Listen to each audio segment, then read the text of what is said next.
Bonjour Charles Coutel. Aujourd'hui, vous allez nous parler de l'école de la République. Un sujet que vous avez déjà analysé dans votre livre « Pourquoi apprendre » aux éditions Lundi Philo et dans un autre ouvrage « La République et l'école » chez Pocket. Je renvoie aussi nos auditeurs et auditrices au titre de Condorcet 5 mémoires sur l'instruction publique que vous avez présenté avec Catherine Kinsler. Bienvenue dans Xenia, l'émission philosophique de Charles Coutel, créée par l'UFAL, animée par Emmanuel Billier-Gaudier.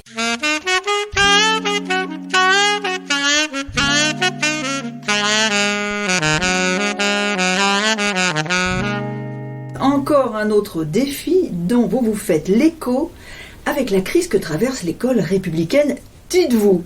Pour analyser cette fracture, vous proposez entre autres, je vous cite, de mettre en perspective la difficulté que nous avons à nous représenter l'avenir de l'école républicaine. Quel est l'avenir de l'école, Charles ? Bonjour à tous, merci pour votre fidélité et merci aussi, ça devient une sorte de rengaine, mais sincère, merci pour cette belle question. Songeons à l'avertissement d'un Jacques Miglioni qui nous dit « Une république vaut ce que vaut son école ». Et moi j'ai envie de dire réciproquement. Nous voilà prévenus. Pourquoi ? Parce que la représentation que nous nous faisons non seulement de la République, mais de notre avenir personnel, est tout à fait liée à ce que nous avons envie de transmettre à ceux qui vont nous remplacer.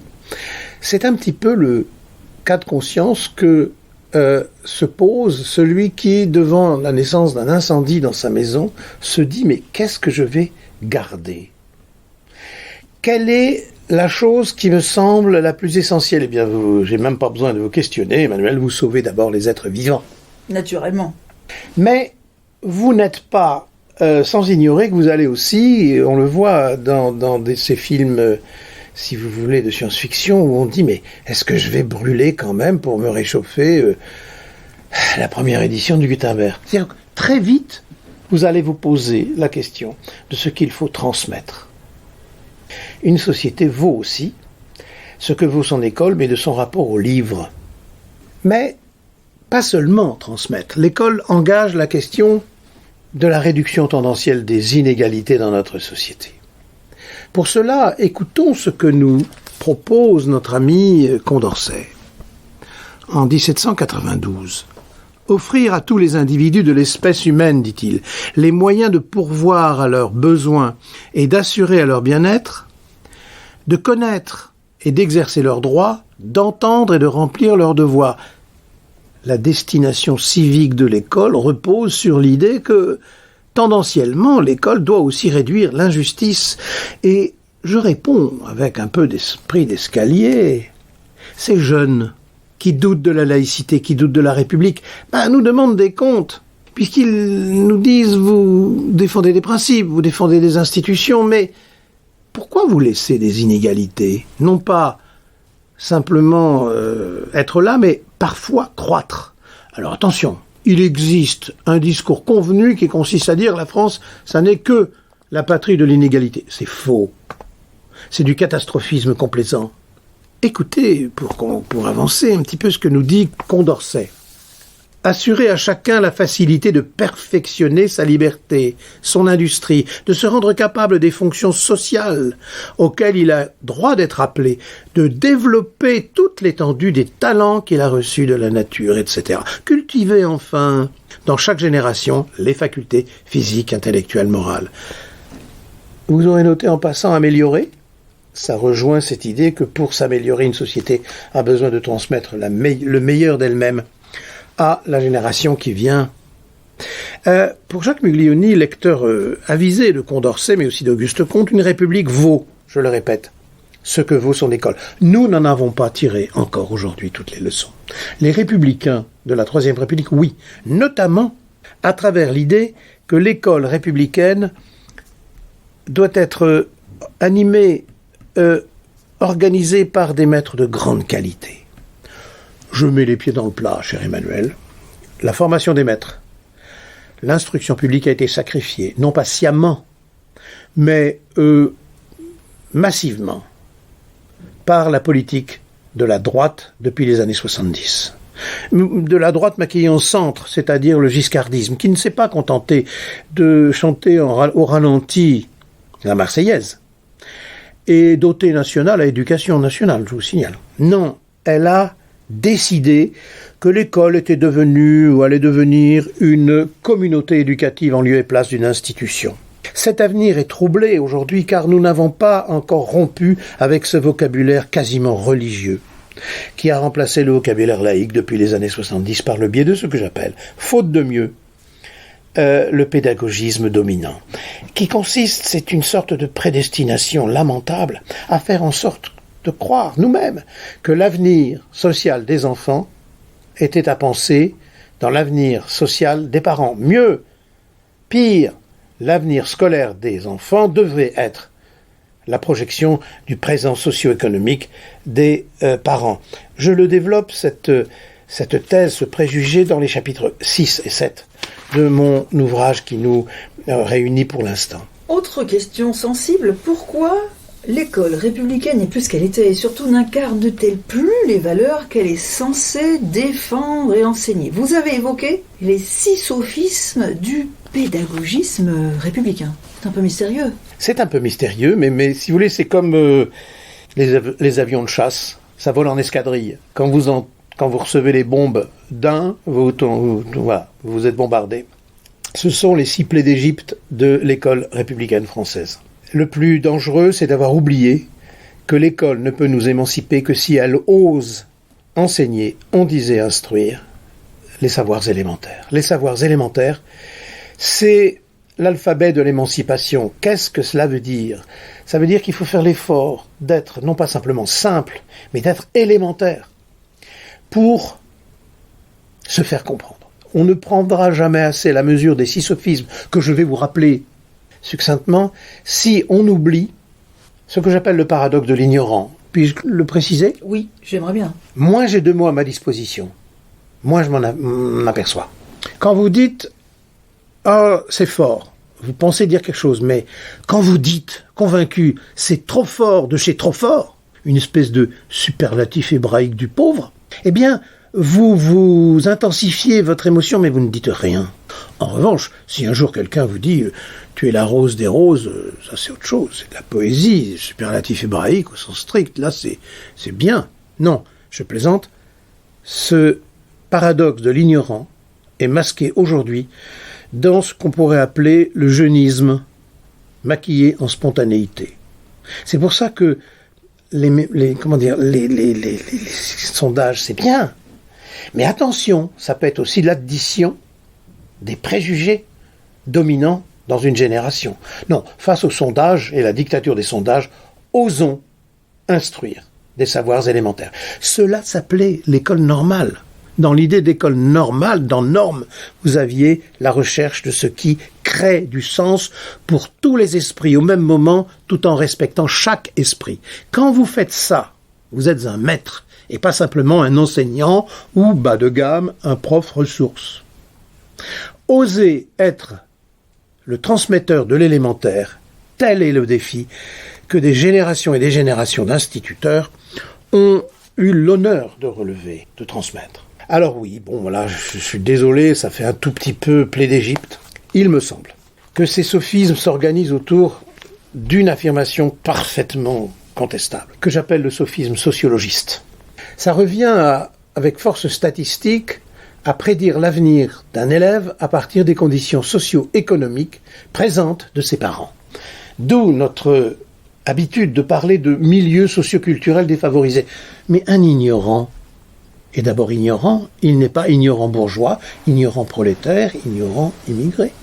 Prenons l'exemple du courage des ce qu'on appelle les ulpan en Israël, qui consiste à prendre une famille, toutes les générations, et à apprendre la langue. Alors c'est l'hébreu, mais vous voyez bien que ça peut être le français, ça pourrait être le français. Puis je me permets de rappeler les renoncements et les habitudes du giscardisme, parce que la réforme Haby de 1974 s'est accompagnée du refus de transmettre le français aux générations d'immigrés. Ça coûtait cher. Et puis, ce qui est intéressant, c'est que la femme reste au foyer et prépare les repas du mari qui travaille dans les mines, je suis du Nord. L'autre catastrophe, c'est d'avoir décrété que la dette publique devait être financée par des agences internationales au lieu de s'appuyer sur l'épargne des Français. On va connaître le problème.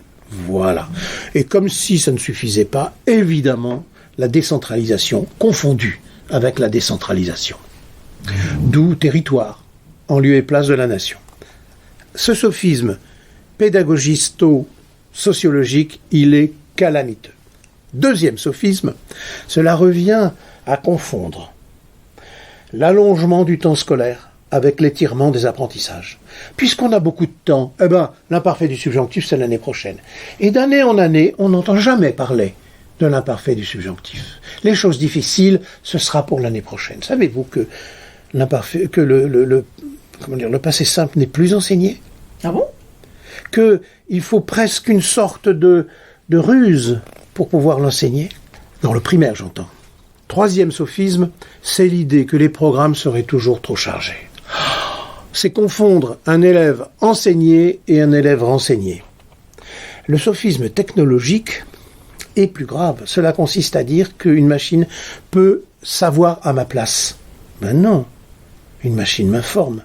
Elle ne m'instruit pas. Voyez pourquoi les élèves et voire les étudiants sont tellement catastrophés d'avoir à travailler en télétravail. Le sophisme suivant, je ne sais comment le qualifier, aidez-moi. Cela consiste à croire que les élèves pourraient s'enseigner entre eux sans recourir à un maître.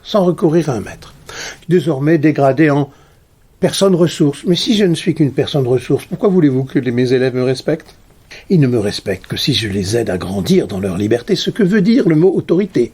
Le dernier sophisme est directement d'ordre clérical. Cela consiste à importer dans le vocabulaire de la transmission des savoirs le vocabulaire religieux, du témoignage, de la bienveillance, de la compassion. Hier j'ai eu tel ennui, je ne peux pas rendre mon travail. Voilà. La bienveillance devient une occasion de justifier la paresse. Et là, qu'est-ce que vous voulez? La puissance publique est directement responsable.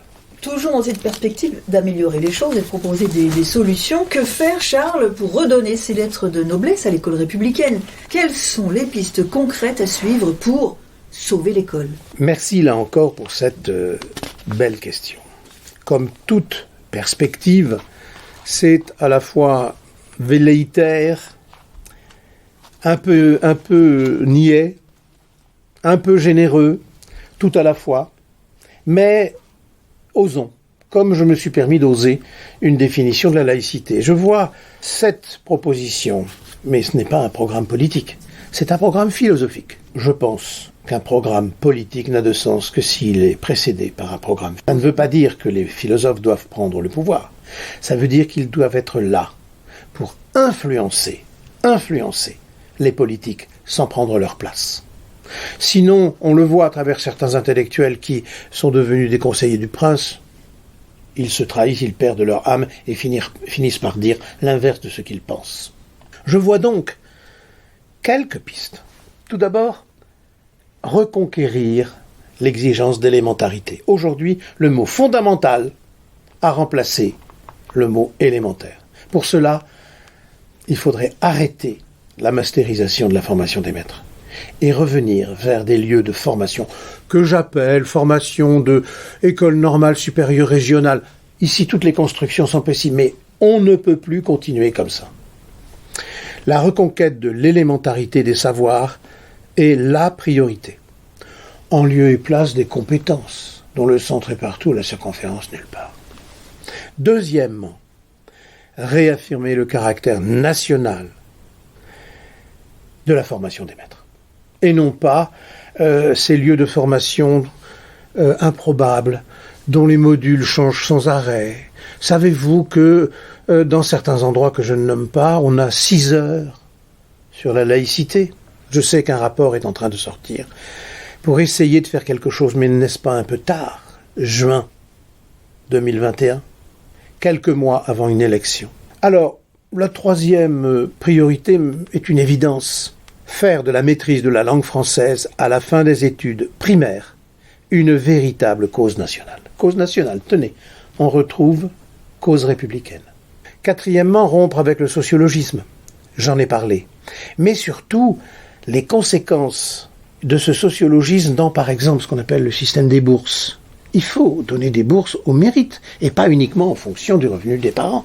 Que d'autres aides accompagnent, bien sûr, mais ce qu'on appelle une bourse. Peggy n'aurait jamais eu la carrière éditoriale, intellectuelle qu'il a eue s'il n'avait pas bénéficié du système de bourse au mérite. Cinquièmement, on y reviendra peut-être, refonder de part en part l'élitisme républicain. Pour cela, il faut renouer avec un paradoxe condorcétien qui consiste à dire « mettons la diversité des talents au service de l'égalité de tous ». Sixièmement, remettre à leur place les exercices faits à partir des machines. Savez-vous qu'en Chine, on utilise toujours les bouliers? On n'utilise pas la calculette. Les machines sauront-elles écrire, compter, conjuguer à notre place? Pourquoi pas un jour nous marier? Enfin, réaffirmer la place centrale de la culture humaniste, notamment gréco-latine. Par elle, par ses humanités, chaque élève apprend à être l'auteur et l'artiste de sa propre liberté éclairée. Nous rejoignons ma définition de la laïcité, et c'est ainsi que le lien se fait entre devenir républicain et devenir cultivé.